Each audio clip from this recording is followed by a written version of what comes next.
In the ongoing lowering of our national limbo bar, I gotta say, Donald Trump has proven himself surprisingly limber for a man with those cankles. And what's going on. I mean, I really, one minute you feel like, oh my gosh, this is going to be, now the landslide's going to start. And then there'll be some other weaselly little, sidestep they do or whatever it is. And, this administration is a rabid dog, and it's turning us upside down. And all, as far as I'm concerned, it's as obvious as the nose on your face. Picture this. Stephen Colbert, armed with wit sharper than a sushi chef's knife, launching verbal grenades that leave Trump spinning in confusion. Enter Jim Carrey, a whirlwind of cartoon-level chaos, warping reality, time, and egos. Especially one very orange ego. Two worlds collide, two comedic forces unite, one target in their sights. It's satire meets madness, intellect meets absurdity.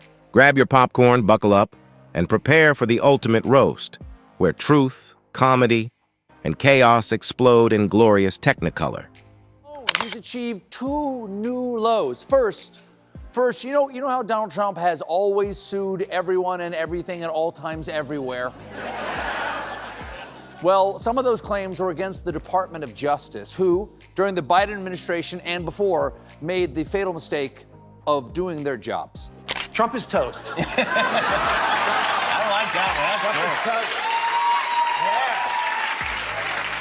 Yeah, man. And so you just kind of digest the news of the day. It's an affirmation.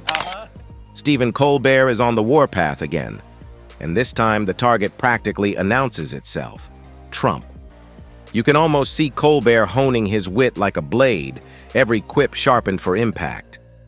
Somewhere, Trump's likely rehearsing his serious face in the mirror, blissfully unaware that a storm of satire is gathering. When Colbert's humor hurricane hits, no amount of hairspray or bluster will keep that comb-over intact.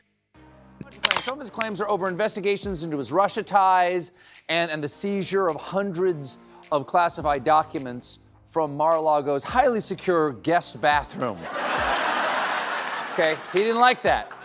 He got really mad, so okay. Now, of course, after he became president, all the cases against him were dropped. But that's not enough. The man wants his money, don't make him put his rings on. Specifically, Trump wants the DOJ to pay him $230 million, which, from the sound of this audience, is obviously ridiculous. It's the kind of comedic collision that leaves audiences gasping for breath, wondering if reality just clocked out for the night. Colbert skips subtlety. He wields humor like a scalpel, carving through ego and absurdity with surgical precision.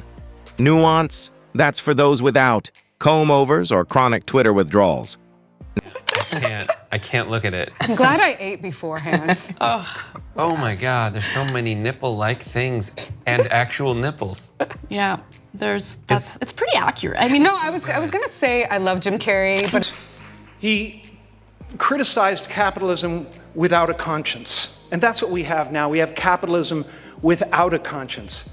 He showed the common man being fed through gears of the brutal, dehumanizing industrial age. He took on the American right wing of his day, its worst evils: hatred of immigrants, contempt for the truth, greed, and the abuse of power. We are fighting those same evils today. Every line is a scalpel, slicing through the absurdity of a man who treats policy like a game show and diplomacy like a sponsorship deal. You can almost see the gears turning in Colbert's mind. Observe, exaggerate, satirize, repeat. The audience revels in that deliciously guilty thrill of watching unchecked confidence deflate. One razor-sharp punchline at a time. After two terms, what we're 9 months into this, we think it would be impossible for us to be shocked by Donald Trump. But give the man credit. Every so often, he takes the time to attach the electrodes to our nipples. And then it feels like the first time.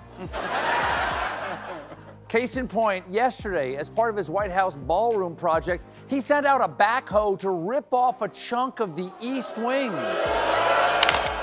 Meanwhile, in another dimension of delightful chaos, Jim Carrey storms the scene. If Colbert is a surgeon, Carrey is a cartoon hammer. Reality twists in his hands, physics throws up its laws, and facial expressions melt and reform like wild art in motion. His voices wobble as though gravity forgot to apply, and the sheer unpredictability of it all leaves Trump floundering like a toddler in a boardroom. Carrey's humor isn't just sharp. It's an acid trip through a hall of mirrors, every reflection orange, exaggerated, and utterly bewildered.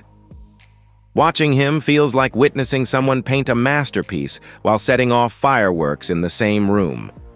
What makes this comedic assault so mesmerizing is the contrast. Colbert is meticulous, deliberate, a surgical sniper of satire whose jokes cut with clinical precision. Carrey, by contrast, is chaos incarnate, physical, explosive, and larger than life, his comedy a glorious hurricane of energy. Yet somehow both meet perfectly in their target.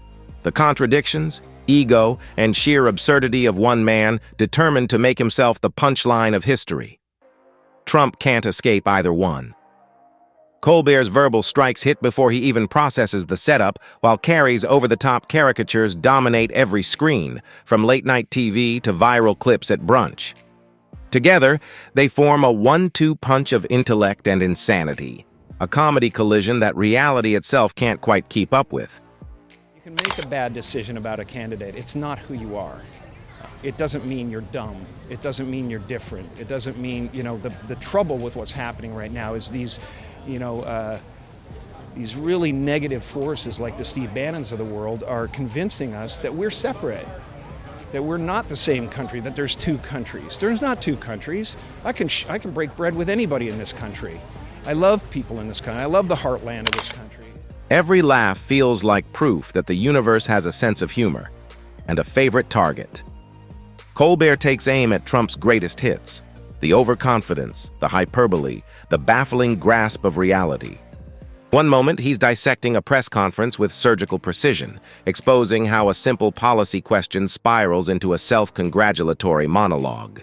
The next, he's highlighting contradictions so glaring that fact-checkers everywhere sigh in quiet despair. His humor isn't cruel. It's incisive, cutting through the noise to reveal truth with a wink. Each joke lands like a perfectly calibrated reminder that absurdity can be its own form of justice. Carrey, meanwhile, charges headfirst into the theater of madness. Where Colbert dissects, Carrey detonates. He exaggerates every quirk until reality itself seems to buckle. A hand gesture transforms into a slapstick ballet. A shift in tone becomes a full symphony of chaos. His expressions twist and stretch as though gravity and anatomy are mere suggestions. Watching Carrey is like witnessing someone rewrite the rules of physics for comedic effect. Pure, unpredictable, and brilliantly unhinged. In his hands, Trump becomes more than a political figure. He's a living cartoon, trapped in a surreal comedy where logic has checked out and the only law that matters is laughter. Since he won the election, technically as president, he could now, in effect, order the government to pay him. Well, that doesn't seem right. I mean, if you're going to do that, why stop at $230 million? Why not just let him go to Fort Knox, lose the pants, and go Scrooge McDuck into a pile of gold? Just like that. Now, it's not just the humor, it's the timing. Colbert lands his lines like perfectly thrown darts, each one striking the bullseye of absurdity with surgical precision. His pauses, glances, and word choices turn mockery into an art form. Meanwhile, Carrey is a full-blown whirlwind, spinning through the chaos like a human tornado of energy and expression, leaving behind a trail of laughter, confusion, and disbelief. Separately, they're unstoppable forces. Together, they're a perfect storm of satire, sharp, relentless, and devastatingly effective. Every viewer feels the thrill of witnessing intellect, creativity, and pure comedic force aimed at one very deserving target. Trump's reactions or awkward silences only add fuel to the spectacle. You can almost picture him in his office, fumbling for a retort that somehow manages to sound both defensive and incoherent. He doesn't just miss the joke, he becomes part of it, actively feeding his own caricature. Each misstep, Each overreaction, each desperate attempt to reclaim dignity, crumbles under the dual assault of Colbert's precision and Carrey's chaos. Colbert's comedy is a scalpel. Clever, biting, and meticulously designed to expose contradictions and magnify absurdities. Carrey's, in contrast, is a hammer, visceral, unrestrained, and delightfully anarchic. One dissects reality with logic and wit. The other explodes it with raw energy and imagination.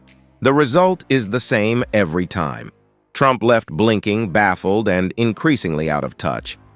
As the world laughs at the spectacle he so eagerly creates, I just want to express it in a positive way. You know, I mean, I want to turn everything painful into art. And you react to the pipe bombs. Are you afraid personally ever? Apparently, I was threatened on Twitter, so I don't know. I didn't see the thing. I heard there was, you know, some severed goat head, and I'll see you soon kind of thing. But, you know, you got to speak, man. You can't, this is not a time to clam up, you know, and not a time to get frightened. You know, you have to do what you have to do. This is dire. Colbert can take a single Trump moment and turn it into a full-blown masterclass in ridicule. One mispronounced word, a botched statistic, or a wildly exaggerated claim becomes fuel for a dozen jokes that slice, dice, and flambe what's left of credibility. He doesn't just highlight the absurdity, he magnifies it with surgical precision until it's impossible to ignore. Watching him break down a press conference feels like witnessing a magician pull endless scarves from a hat. Except every scarf is tagged with something outrageous Trump just said. Meanwhile, Carrey thrives in chaos. Where Colbert dissects, Carrey transforms. Every twitch, pause, and grandiose gesture becomes a living cartoon. 1 second, Trump's trying to appear serious. The next, Carrey's captured him mid-fist pump, mid-pout, mid-hand flail, each moment inflated into surreal brilliance. You can sense Carrey's glee as he spins real behavior into comedic art, cranking it to 11 and topping it with his signature elastic madness. His physical comedy hits so hard it makes viewers laugh, gasp, and question if reality just took a coffee break. Together, Colbert and Carrey create an unstoppable force, precision and chaos colliding, and Trump, caught in the crossfire, can only flounder helplessly beneath the weight of their perfectly timed mockery. We're just, as I said, we're just 9 months into Trump's turn, and he's going Hulk smash on the White House. Last time, it took him at least 4 years to bring a demo crew to the Capitol. This is happening after Trump specifically promised his ballroom construction wouldn't touch the existing White House. Here he is talking about it this summer. It won't interfere with the current building. It'll be near it, but not touching it, and pays total respect to the existing building, which I'm the biggest fan of. It's my favorite place. I love it. So that was a lie. At this point, should we even believe that this is going to end up being a ballroom? It could just as easily end up being a combination Pizza Hut Taco Bell. Colbert attacks the logic of Trump's claims while Carrey dismantles the reality of his presence. One operates with intellect, precision, and merciless control. The other thrives in chaos, turning every gesture into a carnival of absurdity. Together, they form a two-pronged masterclass in humiliation, an assault so layered and inventive it borders on performance art. Imagine trying to defend yourself while one person dissects your contradictions with razor-sharp wit and another reenacts your every move as if reality itself were melting under the weight of parody. Colbert's comedy feels like watching a craftsman at his bench, methodically carving away at the veneer of confidence. He exposes the hairline cracks in Trump's armor, the overstatements, the contradictions, the self-congratulatory tangents, and magnifies them just enough to make the ridiculous impossible to ignore. His jokes don't just land. They build, each one stacking on the last until the entire facade collapses under the logic of its own absurdity. It's not mere mockery, it's satire as forensic analysis, laced with sarcasm sharp enough to cut steel. Carrey, meanwhile, doesn't analyze, he detonates. His humor is pure embodiment, a kinetic explosion of faces, voices, and exaggerated motion. Every smirk, pause, and flailing gesture becomes a living cartoon that bends reality until Trump is no longer a man but a caricature of his own ego. Carrey reshapes the scene into something surreal, where the lines between comedy and chaos blur completely, and all the audience can do is watch, laugh, and marvel at the spectacle. We are babysat by the television. We're taught how to think by the television. That's the dangerous thing about what's going on right now. There are generations growing up right now who are learning to lie. That lying is okay. That this kids say fake news. That you're supposed to hate half the country. You know? And if anything, we've got to get back to a place where we realize. What's most fascinating is the psychological toll it takes on Trump. He isn't just mocked, he's dissected. Colbert's jokes cut like surgical scalpels, exposing every flaw and contradiction with unnerving precision. No misstep is too small. Each becomes a case study in absurdity. Carrey's physical comedy, meanwhile, is merciless. His energy leaves no room for dignity or escape. Together, they create a kind of comedic pincer movement so relentless and layered that even the most inflated ego starts to wobble under the pressure. Take, for example, one of Trump's infamous press conference gaffes, already a spectacle of confusion. Colbert turns it into an autopsy of logic, while Carrey transforms it into a full-blown operatic performance. That awkward hand gesture? In Carrey's world, it becomes a 3-minute symphony of exaggerated faces, impossible contortions, and perfectly timed sound effects. It's cartoonish, surreal, and utterly hypnotic. The result isn't just laughter, it's revelation. Comedy becomes a mirror, and in its reflection, Trump's carefully constructed image unravels spectacularly. From people going, no, you don't believe in anything. It's a cult of personality, blah, blah, blah, meow, meow, meow. But I want to be fair here, okay? There is one thing that MAGA has believed from the beginning, and they still believe it. And that's that there is a secret cabal of top government officials who meet at shadowy dinners to strategize how to hide the sins of wealthy sex traffickers and pedophiles. They do believe that. And for that, I have never criticized them because I'm sure. Have I? I don't think so. Maybe I have. I don't know. Maybe. Colbert creates clarity through humor. Carrey creates chaos through humor, yet both arrive at the same destination, exposing absurdity. Viewers are helplessly captivated. Each joke, exaggeration, and perfectly timed facial distortion draws them deeper into a world where Trump is no longer just a man, but a character in a wildly satirical story. The comedy is relentless, yet the transitions from one moment of mockery to the next are seamless, making the chaos feel almost natural, as if reality itself has bent for entertainment. It's not merely mockery. It's an ecosystem of humor designed to illuminate the ridiculousness of a man who has become a lightning rod for satire. The brilliance of Colbert and Carrey lies in their contrasting methods, which converge with devastating effectiveness. Colbert builds tension with razor-sharp commentary, letting the audience anticipate each punchline and savor the satisfaction of truth wrapped in sarcasm. Carrey, by contrast, obliterates expectation entirely, warping reality around his exaggerated interpretations, turning every gesture, pause, and expression into a spectacle of surreal comedy. Together, they craft a dual assault, one surgical, one chaotic, that leaves Trump exposed, absurd, and utterly entrancing as a target for their unmatched comedic genius. Before we show you the new piece of art. So we explained at the time, there's a lot of reasons why Carrey went in this direction. This was before the violence broke out, and it was pretty prescient. There's Trump like a madman roaming, both the White House, which kind of has a shining feel inside in some ways, and the gardens and the Capitol, etc. That cartoon turned out to be foreshadowing in a pretty scary way. And it says, "You're the caretaker, Mr. Trump. You've always."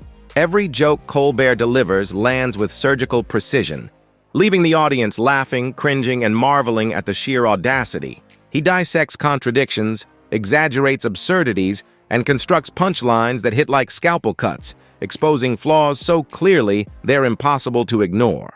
Meanwhile, Carrey takes a single gesture, tone, or facial expression and transforms it into something mythically absurd. A simple shrug becomes a multi-layered performance, twisting reality until Trump's attempts at seriousness vanish entirely. Carrey turns physical comedy into an art form, bending time, space, and expectation, creating a playground where exaggeration reigns and the subject is utterly exposed.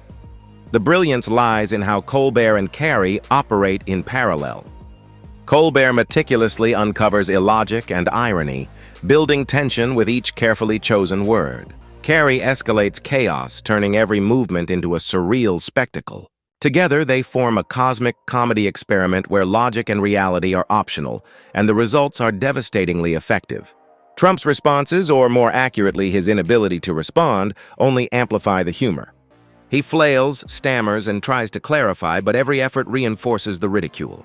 Colbert exposes the absurdity with precision. Carrey amplifies it with chaos. The result is a whirlwind of satire and exaggeration, leaving Trump trapped at the center of a comedic storm, helpless and spectacularly flabbergasted, as audiences watch, laugh, and revel in the unrelenting spectacle.